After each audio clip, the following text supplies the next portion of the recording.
So, lilinisin natin yung mga kalat natin dyan.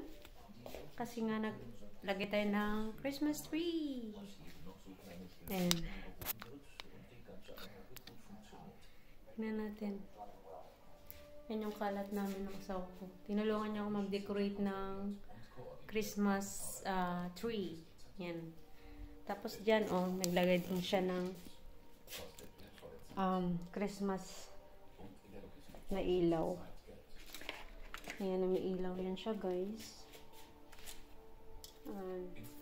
Ito, natuyuan na siya. Tuyo na siya, oh. Ay, nangyari.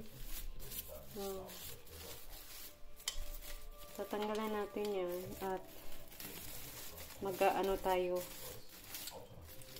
Vacuum ako mamaya dito. Ayan. Pagtanggalan na yung kanyang dahon.